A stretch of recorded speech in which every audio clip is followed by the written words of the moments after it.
How's everyone doing today?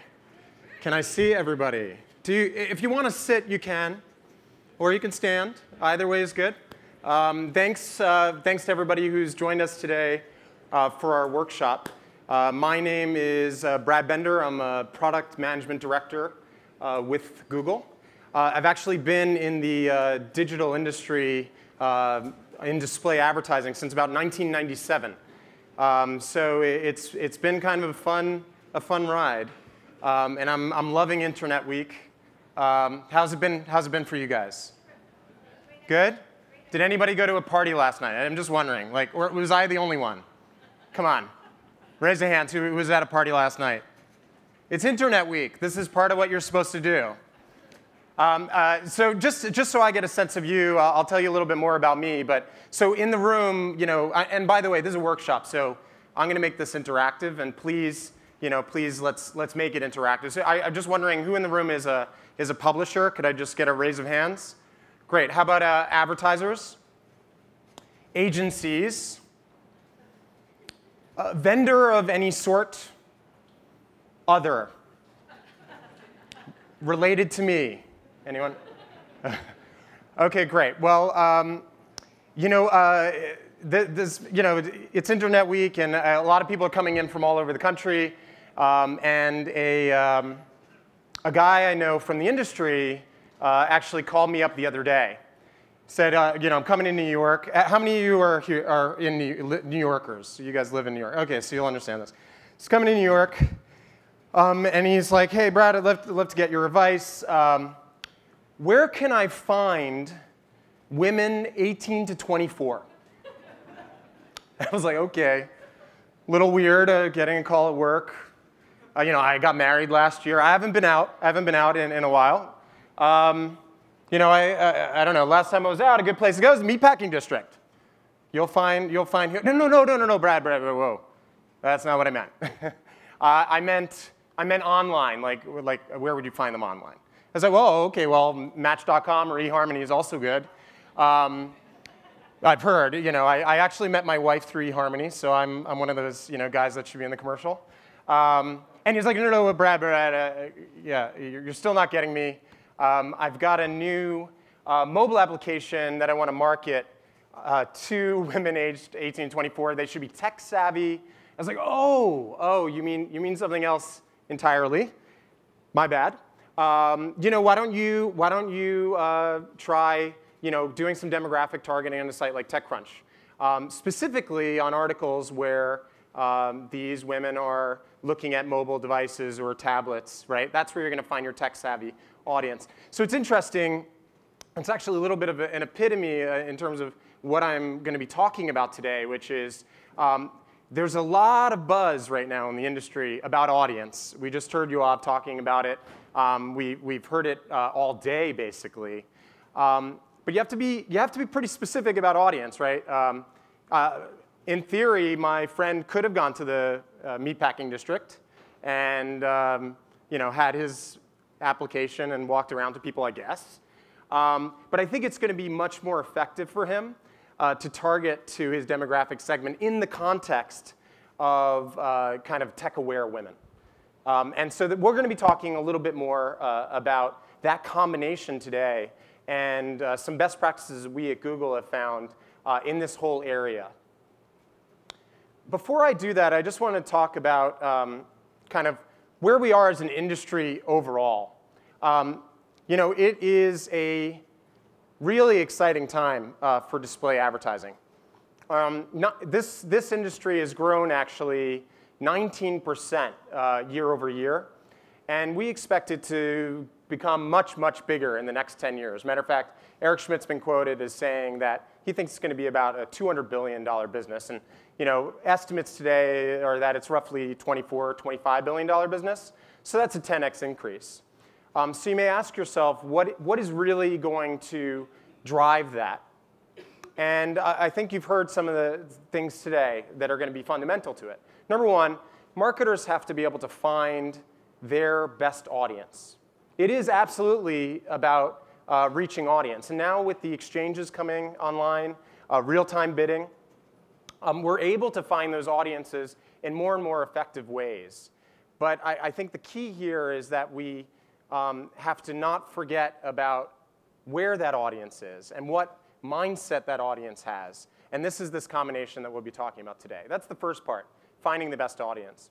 And then the second part has come up this morning as well, which is how do we really engage users? Make sure that this advertising is as relevant as possible. And I think there are some really exciting ways that we could do this in an engaging way. Rich media can now dynamically change the actual creative on the fly based on a user's interests, based on the context of the page. And that's really, really exciting because it starts to truly get us to that vision of one-to-one marketing, almost finding that perfect ad for everyone.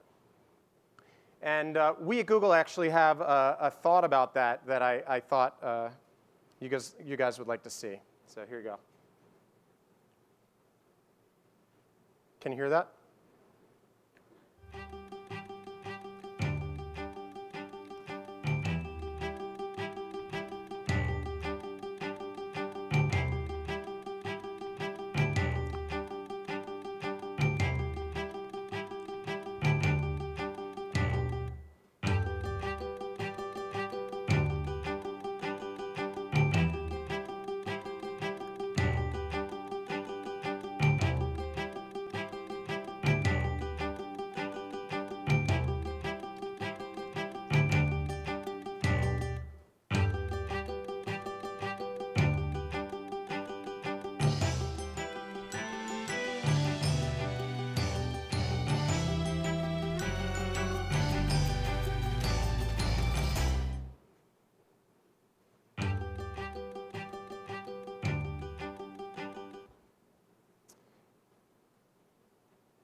So taking another take on this, I don't know if you guys have heard any of these statistics, but I thought this was pretty interesting.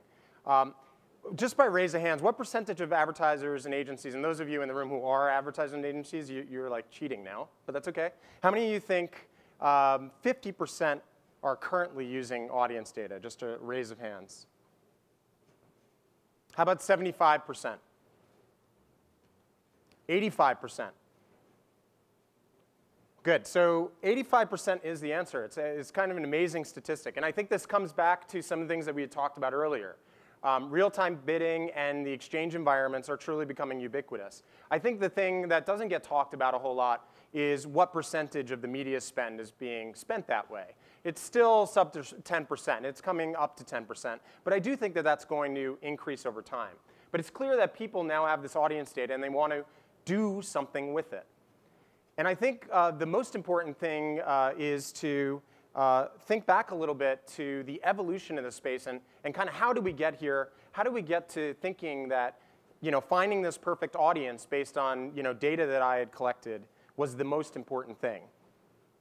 So what I'm going to be talking about today actually is we're going to tee off actually with a little bit of a history. I don't know, have any of you gone to the digital archaeology exhibit by our booth? It's pretty fun. It's got a great kind of visual representation of all the evolution of display advertising. And we'll talk a little bit about that and how do we get here, basically, in the first. The second thing I'll talk about is this combination, this powerful combination we're seeing, where advertisers are really starting to deploy audience and context together in a very powerful way.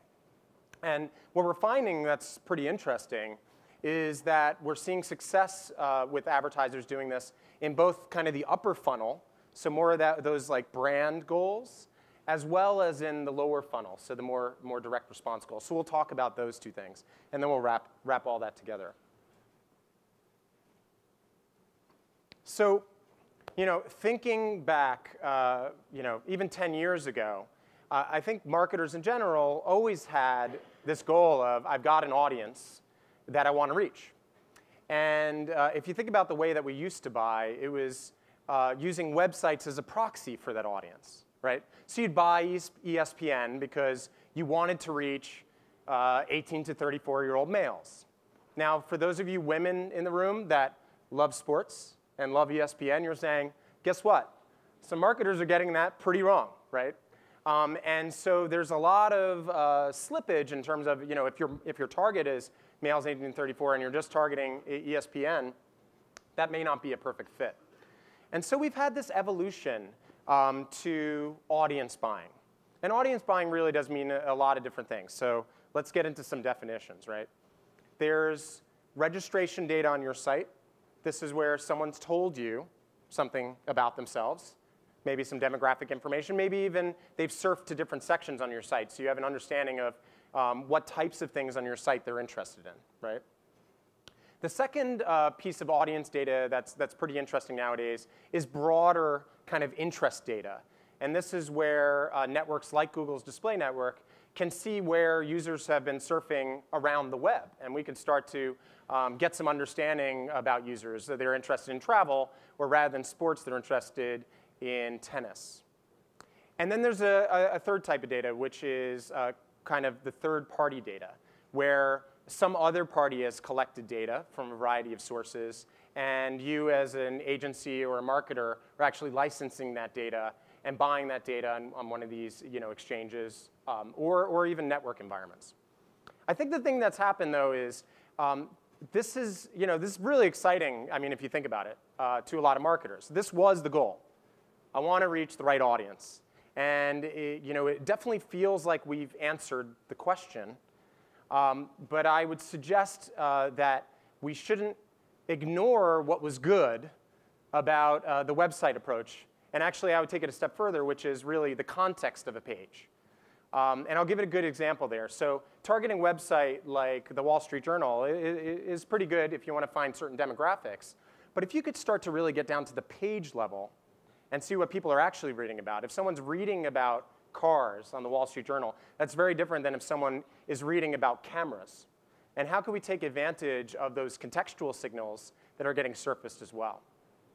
So what I would suggest, and what we've seen from our clients, is that actually the real opportunity lies within both of these things.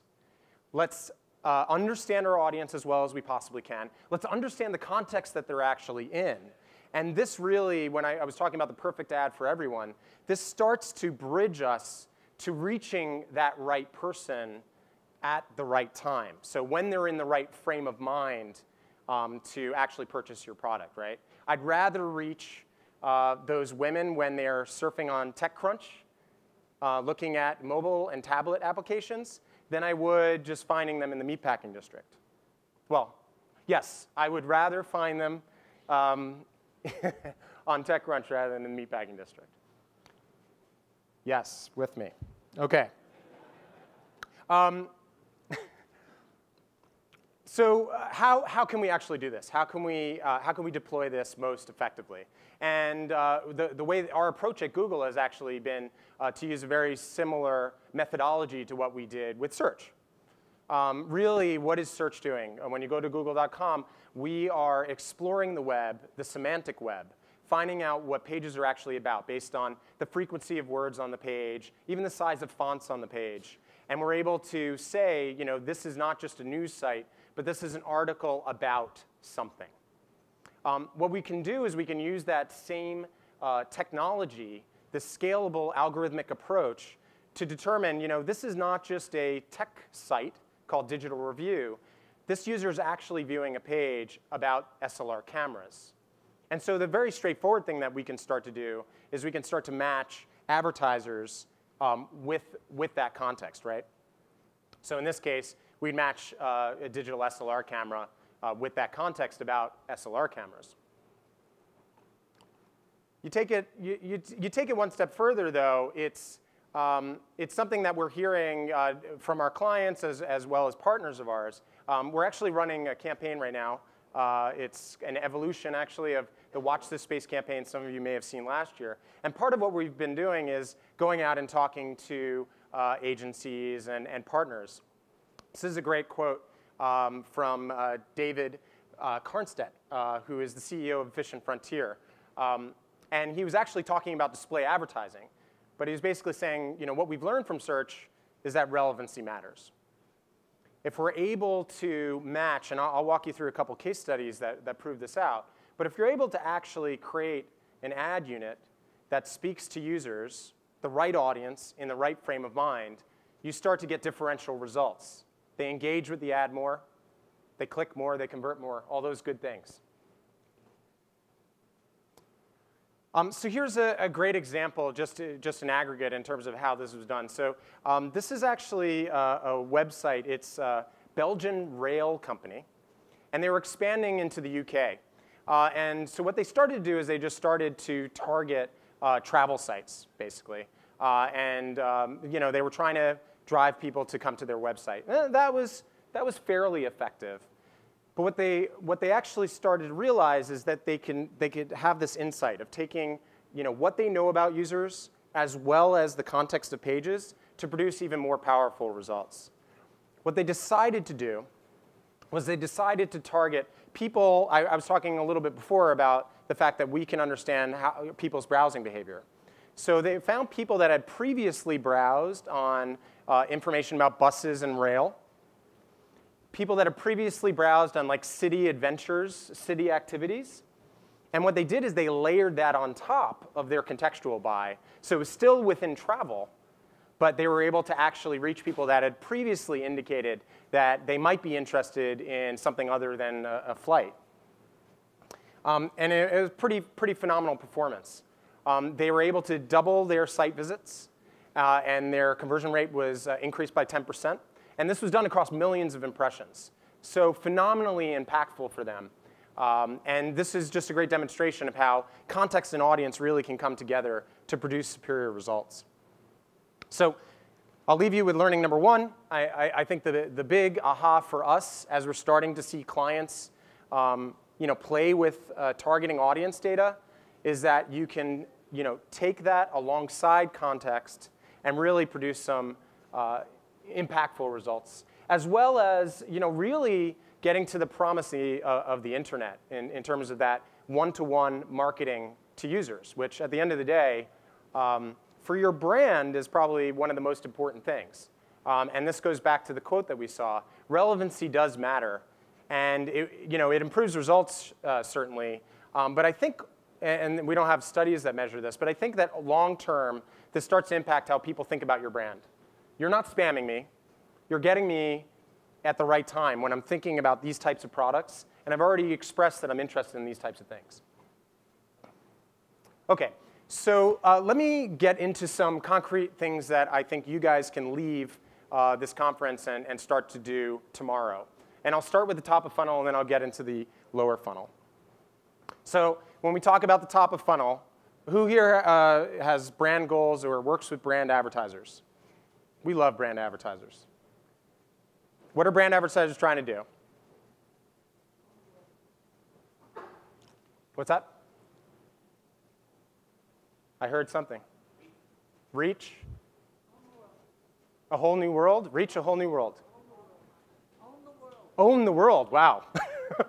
Wow, this is some aspirational brand marketers. The brand marketers I know, maybe they want to own the world. They haven't let me know. But they are, generally speaking, do want to get their brand out in a big way, right? And they wanted to get in front of as many of the right people as possible. They want to increase brand awareness. They want to increase purchase intent. They want to increase consideration once somebody has said that they're in a category, right? And we know how this works, right? We see this even in search. People they search on car. They start to learn a little bit more. They search on Infinity. They start to learn a little bit more. They start to search on features within Infinity or an Infinity special class of car, right? So you start to walk yourself down that brand funnel. So there are a couple things that you could do in terms of marrying up audience and context to really drive some powerful results top of funnel. First, and I'll talk about these in more detail. First, you can expand your reach. So how do you find your best prospects without taking just a total shotgun approach? I mean, I don't know anybody who has a truly unlimited budget. So I think the trick here is let's use our resources to best advantage, right? Let's find the best possible audience at the maximum reach we can. And then the second one's really interesting. A lot of people that have online sites, e-commerce, we'll talk about this a little bit later, deploy remarketing, right? Remarketing is incredibly effective. part of the challenge with remarketing, especially if you're a little bit of a smaller site, your remarketing list is only based on how many people have actually come to your site, right? So if I only have 5,000 people that have come to my site, great. I can run a campaign that is 5,000 cookies deep. But then how do I expand that? And so some of the brand marketers that are taking advantage of something we're calling similar users are trying to find out what makes those users tick. So applying some of the inferences that I talked about earlier, the audience data, whether it's information I've collected about them, or previous browsing behavior, et cetera, where these users have clicked, find users that look like that. And there's some pretty interesting models that are happening in the entire industry today about how to do that expansion. So let's talk about the first one. This is a woman who's been to your site. You're a car site, and you sell SUVs. She works in the finance vertical. Oh, is it a man? She looks a lot like a man, which is kind of a little awkward. But it's only in shadow. So let's take this audio enthusiast and think about, is it better to target this person at work when they're surfing in finance sites, or is it preferable to target them when they're on their lunch break or after work when they're actually in the auto blog? Please. Yes. This one's pretty obvious, right? You can use this combination of this context to figure out a little bit about what the mindset of a user is. In search, we call this the power of intent. And I think there's a lot of value in thinking about that same thing when people are surfing the web as well. Mindsets change. We can use audience data to understand where you've been and kind of what's led you to this point. You can use the power of intent to really crystallize where your head is at right now. The other thing that I was talking about, which is pretty powerful, is this ability to take advantage of these remarketing lists. And really what you're doing is you're almost diagnosing what makes my best prospects tick. What are they interested in? What are their favorite sites? What are they clicking on? And then what we've done is we basically apply an algorithmic model to that. We can expand those lists.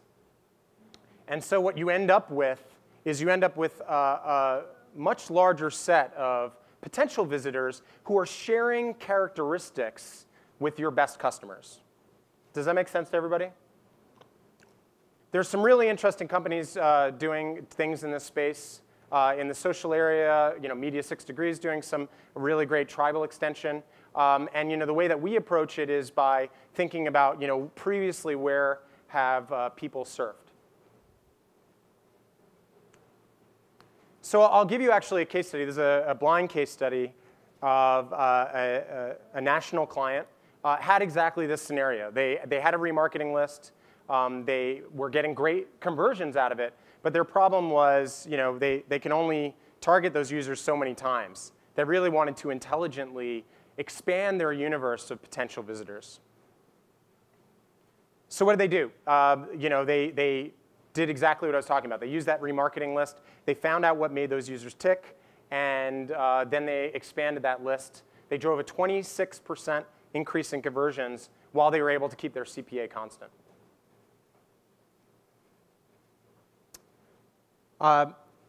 Yeah, here's another quote from the campaign that I was talking about. This one is from Stephen Peluso, EVP from PhD. I'd rather see ads that have been placed thoughtfully for me as a consumer. And you'll hear this tomorrow. So tomorrow, Neil Mohan is the Vice President of Product Management for display advertising. He's keynoting tomorrow, and he's going to be extending what I'm talking about today. Today's a workshop, a lot about tactics. We'll be talking about our vision. And you'll hear from him. I mean, a lot of our vision is about users. I know that we love to talk about clicks and conversions a lot. And that's important. But we ultimately feel kind of the long-term vision is to make this entire medium, how do we build this medium from a $24 billion industry to $200 billion industry, making it a medium that users want to spend time in. And there are a couple different ways that's going to happen. Obviously, the content's got to be there. And increasingly, that's happening. There's wonderful content on the web. but also we think the advertising experience should be part of that. We at Google view ads as something that should be useful for users. So increasing relevancy is a big part of that for us. Anyway, closing out this next section, I think the big learning here, what we've seen from clients, and a lot of this is kind of early days, right? Audience buying is just taking off now. What we're seeing is this combination of audience plus context is really powerful if you have upper funnel goals. OK, so I'm going to spend some time now on the lower funnel. We'll take another audience poll. So what % lift in site visitation can remarketing drive? I'll just take the raises of hands. Who thinks it's, I'll start in the middle just to shake it up. Who thinks it's 483%? How about 112%? 112% is pretty good. How about 726%? How about I'm not voting? No way. This is silly. Everyone else really should have raised your hands, because so the answer is 726%. I mean, that's pretty amazing, right? I mean, remarketing is pretty phenomenal. But again, I was talking about this earlier. I think one of the challenges of remarketing is there's a set size of these lists. And remarketing can be incredibly effective, but we have to start to think of tactics that can expand beyond that. So here we are in the lower funnel. How can we take advantage of those remarketing, the power of remarketing, and expand its impact? So there are going to be two things I talk about today. The first is re-engaging users when they're in that right mindset. Again, let's find that woman when she's on TechCrunch, not when she's in the meatpacking district. Second one, it gets to something that I teed up right at the very beginning, which is using this combination of audience and contextual to really get closer to that vision of the perfect ad for everyone. And so we're going to talk about some of the latest innovations going on. I've actually got a quick demo where I'll show you the power of getting much, much closer to this one-to-one marketing vision that we have. So here's a good example of re-engaging users in the right mindset. I don't know, do any of you know Big Cactus? OK, yeah. Big Cactus is a penny auction site. So basically what they do, they sell brand name products at low prices, basically. And they get a ton of visitors. People love to check out Big Cactus. The only problem they have is they almost get too many visitors. It's really hard for them to tell when a buyer is serious or not. So what they decided to do is they decided to leverage this power of audience and contextual. So they are taking their site visitation lists, and they're marrying it up with contextual signal. So they have many, many products. I'll just give you one example. So for instance, for the iPod, what they would start to do is they would start to pick up where people are in the context of looking at music or music devices, right? And in the same way I was talking about before, we can tell what a page is about. We can now find out that a page in CNET or a page in TechCrunch is actually about music or music devices, marry that up with their site visitation data, and bang, it produces powerful results. For them, they reduced their CPA by 22% while increasing their view-through conversions.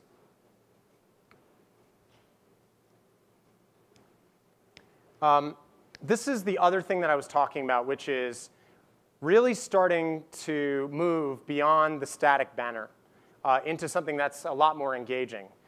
So I'll give you a quick two potential creatives. So I'll give you a hypothetical situation, then you tell me which creative seems more interesting to you. You've been talking with your significant other, and you've been thinking, a cruise to Alaska might be pretty cool. You go to Travelocity, and you actually search on cruises to Alaska. Now you're surfing around the web. Which of these ads do you think is going to appeal to you more? I know it's pretty obvious, right? Cruises to Alaska ad. Now what's amazing about this ad is that this ad was generated on the fly, from the marriage of that audience signal and the contextual signal. And the copy of the ad changed. So you notice that cruises to Alaska from 449. But also the background image changed as well.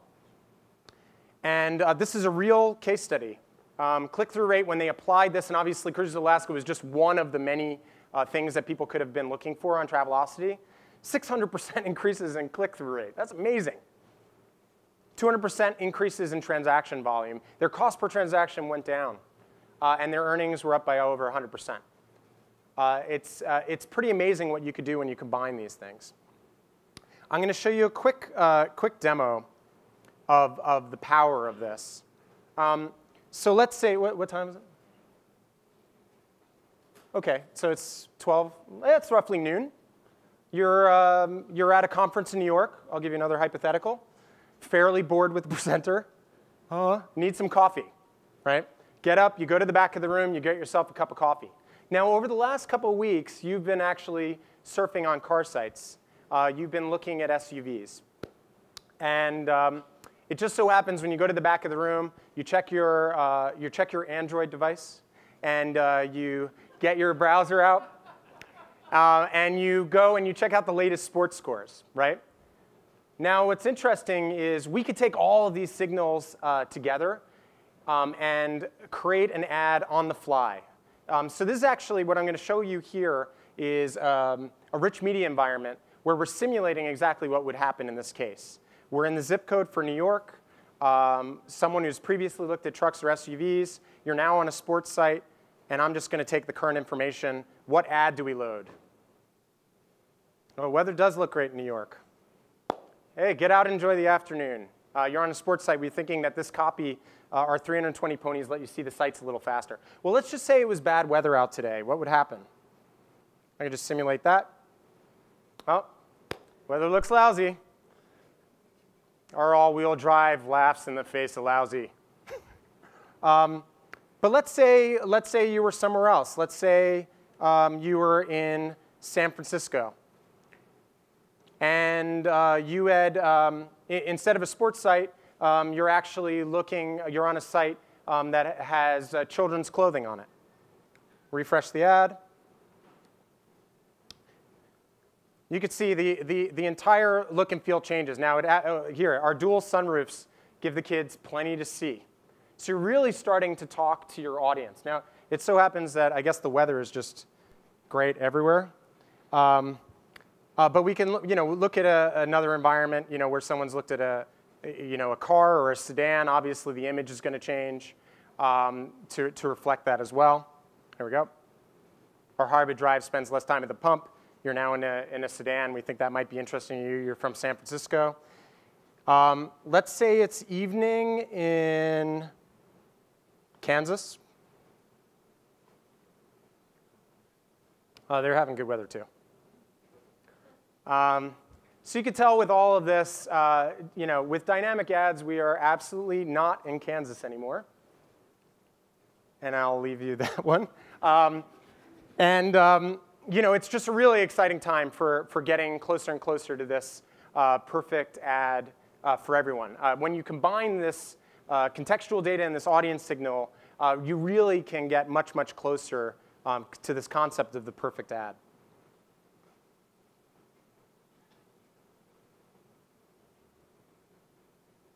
OK. So just closing that up, look, obviously for the lower funnel, there are some incredibly impactful things you could do. Throwing in context on top of what you know about users to really deliver the right creative to the right consumer at the right time. And Adam Seymour, I kind of love this quote. I mean, this is generally how I feel about it. Context plus audience is awesome. But I don't have to say it. Adam could say it for us. So just bringing it all together, just a quick summary of our key learnings. We heard from Belgian Rail, right? Belgian Rail was able to see 10% increase in conversions, double their site traffic across millions of impressions. They've done that by reaching their right audience, finding that audience context combination. The second one, audience and context are incredibly effective in the upper funnel. We heard that from our second case study how you could take a retargeting list and do some intelligent expansion there. 26% increases in conversion while holding CPA constant. And then third, it's also very powerful in the lower funnel. You heard from the Travelocity case study, 600% increases in click-through rates at twice the transaction volume. So we think this is pretty powerful stuff. But I will say, look, we are definitely early days here. You know, we at Google are big believers in all of this, not just because of the performance that could generate for advertisers and publishers alike, but because we believe relevancy is ultimately great for users.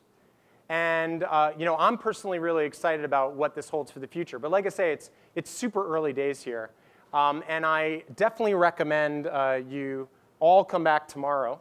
Neil Mohan is going to be taking this and starting to look even further and give you a glimpse into what we at Google see as the vision for display advertising overall. So it's an exciting time. Please do come tomorrow.